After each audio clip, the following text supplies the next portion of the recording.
Retail manager হিসেবে কর্মরত আছেন। এবং আর একজন ব্যক্তি যাকে দেখতে পাচ্ছেন, ইনি হচ্ছেন আরএফএল গ্রুপের রেইনবো গ্রুপের এরিয়া ম্যানেজার ইকরামুল হক। এই দুইজন ব্যক্তি সরাসরি ইসলামের উপর আঘাত আনছে। এই বাংলার মাটিতে ইসলামের উপর আঘাত আনবে এমন কোন ব্যক্তির স্থান আমরা যারা মুসলিম আছি তারা দিব না। এই দেশের 90% মানুষ মুসলমান, সেই দেশে কি করে কিভাবে সম্ভব হয় ইসলামের উপর আঘাত হানার? এই কোম্পানিগুলো, এই স্বৈরাচারগুলো বারবার ফিরে আসতেছে। তারা কিভাবে ফিরে আসতেছে? এখন ফিরে আসছে তারা আরএফএল হিসেবে, এখন ফিরে আসছে তারা রেইনবো হিসেবে, এখন ফিরে আসছে তারা সাকিব, এখন ফিরে আসছে তারা ইকরামুল নামে। নো নো নো, এই সব লোকদের আমরা অপশন দিব না।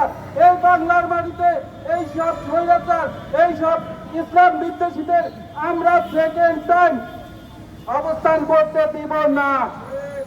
সকল মুসলিম জাহান ভাইয়ের এবং বন্ধুদের সবার, আলেম সমাজ থেকে শুরু করে সকল মুসলিমদের প্রতি আহ্বান, এই প্রাণ আরএফএল কোম্পানি যদি 3 দিনের ভিতর এদের ব্যবস্থা না নেয় তাহলে সবাই সবার জায়গা থেকে কঠিন অ্যাকশনে আমরা যাবো।